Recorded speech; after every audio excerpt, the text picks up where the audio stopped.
este proceso dialéctico de construir un mejor proyecto.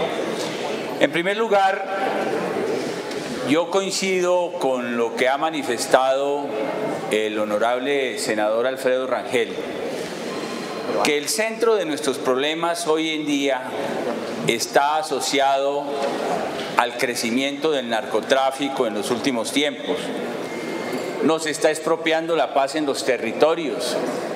Tenemos zonas del país en donde las bandas criminales que tratan de cooptar los antiguos territorios de las FARC que estaban afectos a los cultivos ilícitos, en ese proceso por hacerse a esas rentas ilícitas, han terminado por generar una zozobra social que, como ocurre en el Bajo Cauca antioqueño, ha generado que los homicidios estén creciendo a una tasa del 160% en año corrido. Eso es una verdadera guerra. Aquí nos interesamos mucho por las guerras del Medio Oriente, pero no sabemos lo que está pasando en el propio país, o lo que está pasando en Tumaco, senador Manuel, o lo que está pasando en el Catatumbo, o lo que ha terminado por pasar en el Cauca, senador Velasco. Y todo esto alrededor de la industria del narcotráfico que, como lo advertí desde una comunicación que envié al Consejo Nacional de Estupefacientes el 2 de septiembre del año 2016, requería una política de confrontación severa para impedir la expansión de los cultivos ilícitos en Colombia. Y lamentablemente el tiempo me dio la razón. El gobierno acaba de confirmar, senador, que hemos llegado a la tasa de hectareaje de cultivos de coca más grande en toda nuestra historia. Y eso es una amenaza para la paz, y eso es una amenaza para la tranquilidad social, es una amenaza para la actividad económica, porque detrás de esos activos ilícitos se empieza a generar todo un mecanismo de contrabando y de lavado de activos que deteriora la estabilidad de las empresas y del empleo. En fin, ese es definitivamente, ahí está el centro de todos nuestros males. Y por eso ojalá que a través de la acción del Estado podamos lograr la desmovilización y el sometimiento colectivo de estas bandas que se han nutrido del narcotráfico. Y eso es lo que le daría sentido a este proyecto. Por ello es que en las actas de sometimiento individual se obligan las personas que se sometan a identificar claramente su vínculo con el narcotráfico, a identificar claramente lo que determinaría las rutas del narcotráfico y los patrimonios ilícitos que se hayan acumulado alrededor del narcotráfico. Esa es una condicionalidad para poder acceder al sometimiento voluntario, tal como lo está estableciendo este proyecto de ley. Al igual que lo hizo el Congreso cuando debatimos aquí, recordarán ustedes, senador Zerpa, la obligatoriedad de desmembrar por parte de los desmovilizados su actividad política del narcotráfico, y cómo el incumplimiento de ese requisito le generaría una responsabilidad que ha acuñado muy bien la jurisprudencia de la Corte Constitucional, diciendo que si hay reincidencia en los delitos anteriores, como en el narcotráfico, pueden perder inclusive los beneficios mismos del sistema de jurisdicción especial para la paz. Entonces hay una simetría en el tratamiento que se está haciendo para los desmovilizados y para quienes se sometan colectivamente a la justicia. Y claro, senador Rangel, yo creo que el país tiene que refundar su política antinarcóticos. Llevo 2 años en nombre de la Fiscalía tocando todas las puertas del Estado colombiano para que hagamos conciencia sobre la gravedad de la situación que íbamos a confrontar y que lamentablemente hoy estamos confrontando. Y por eso le he pedido, y aquí está el señor ministro de Justicia encargado, al señor ministro de Justicia, que se convoque un consejo de Estupefacientes para analizar la situación.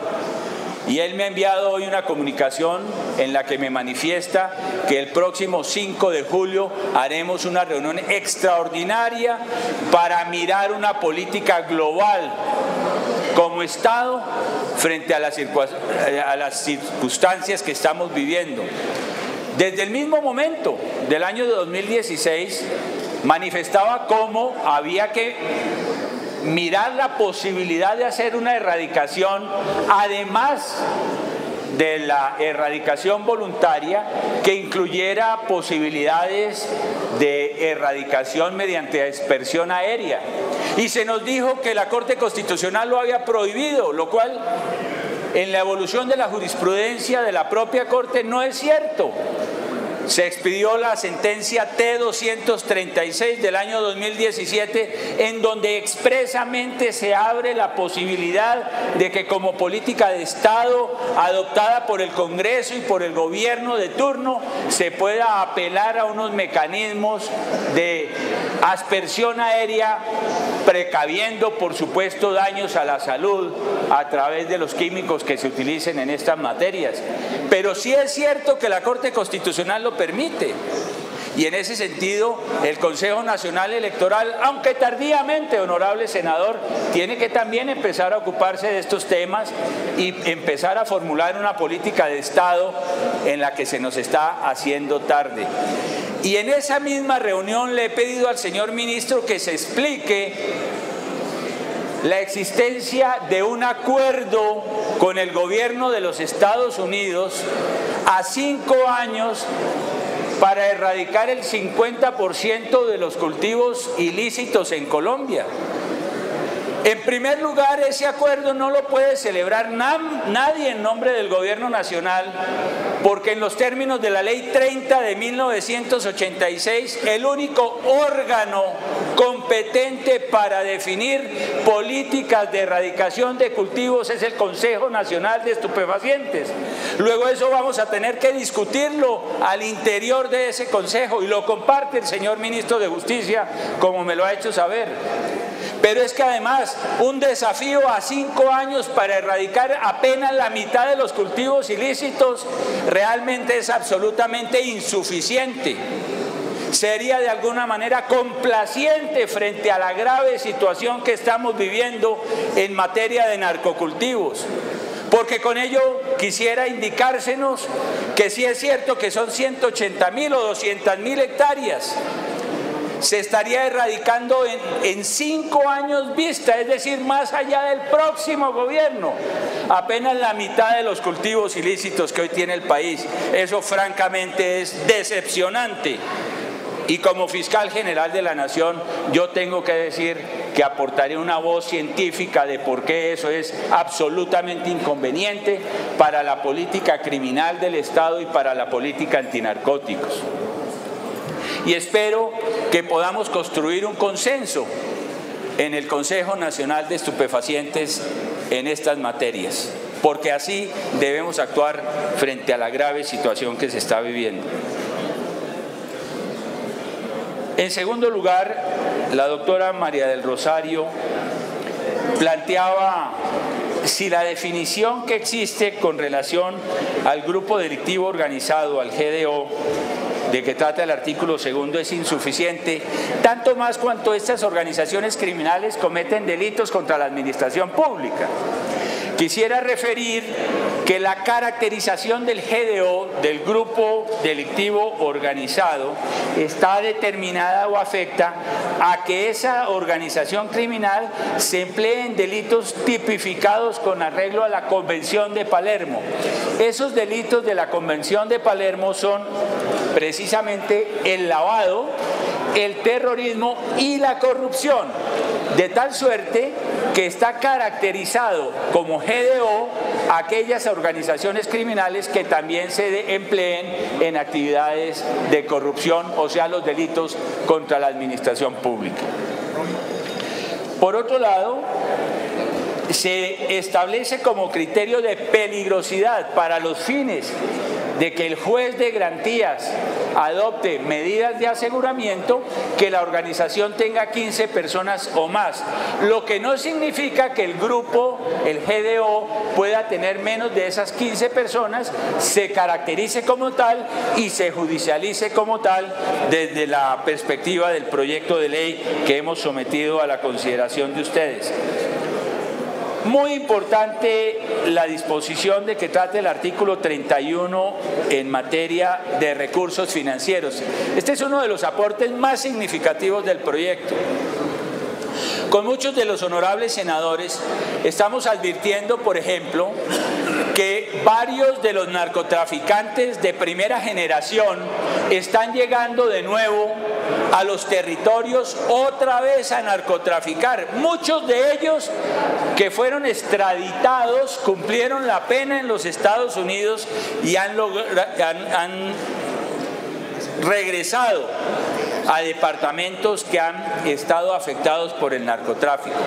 Este artículo establece que el juez de penas le imponga, a partir del momento en que se recobra la libertad, ya sea por cumplimiento parcial de la pena al beneficiario de la misma, la obligación de manejar sus recursos a través de una cuenta única, de tal manera que el Estado va a poder conocer los movimientos bancarios de estas personas y evitemos que haya patrimonios paralelos que les permita a ellos continuar en la actividad delictiva financiando organizaciones criminales, ejércitos del crimen, como viene ocurriendo en la actualidad. Y por supuesto, que quede claro, si llegan a manejar sus recursos por fuera de la cuenta única bancaria que se les impondría como requisito a estas personas, incurrirían en un fraude procesal, con lo cual quedarían afectos a nuevas responsabilidades de naturaleza penal. Ese es, como usted lo advierte bien, honorable senadora, un elemento muy importante del proyecto. En relación con la observación que hacía el senador Iván Ospina, debo mencionarle que yo coincido con usted como fiscal general en el sentido de que muchas de las normas sobre defensa de nuestros niños, de nuestras niñas, deberían merecer una revisión integral. Ese ejercicio lo vamos a tener que hacer prontamente en Colombia, pero dentro de una política criminal integral. Si nos ponemos a modificar en este momento penas por un lado y del otro, se nos va a desarticular todo este tema que hay que traerlo a la consideración del Congreso. El artículo quinto, que se refiere al artículo 340, lo único que hace es convertir en concierto para delinquir agravado, que hoy no lo es, cuando la organización criminal se emplea en actividades de aprovechamiento ilícito de recursos naturales. Todo el tema de minería ilegal, por ejemplo, no puede tener el tratamiento de organizaciones criminales que simplemente tienen penas mínimas de 4 años. Entonces, al convertirlo en concierto agravado, las penas se doblarían, por eso se incorpora el caso del aprovechamiento ilícito de los recursos naturales, la explotación ilícita de yacimientos mineros y los delitos contra la administración pública, de tal manera que quede como concierto para delinquir agravado cualquier asociación delictiva que pretenda cometer delitos contra la administración pública, doblando las penas para esos casos. Ese es el propósito. En el caso de los menores no hay referencia porque es tal como está hoy en la legislación vigente. Y por último, senador Velasco, en el caso de si algunos miembros de estas organizaciones criminales quieren entregarse a la justicia individualmente, lo pueden hacer. De hecho, hoy en día algunos miembros del Clan del Golfo han empezado a tocar las puertas de la Fiscalía General de la Nación Y el fiscal general, por un atributo constitucional que le ha conferido el Congreso, puede ofrecerles principios de oportunidad siempre y cuando su dicho, su testimonio contribuya justamente a desmantelar esas organizaciones criminales. Esa puerta está abierta y algunos de esos miembros han empezado a ofrecer información sobre frentes de guerra de esa organización criminal y se han venido negociando principios de oportunidad, lo cual nos ha permitido acceder a rutas de narcotráfico, patrimonios ilícitos, estructuras criminales, relaciones de poder dentro de esos frentes del propio cartel del Clan del Golfo, de tal manera que usted advierte que esa es una posibilidad, pero que ya está vigente de acuerdo con las disposiciones vigentes. Con esto atiendo en consecuencia a las observaciones y las cuestiones que se han planteado en el curso del debate y de la manera más respetuosa invitaría a la plenaria del Senado a acompañar el proyecto de ley que aquí se ha sometido a consideración de la plenaria. Muchas gracias.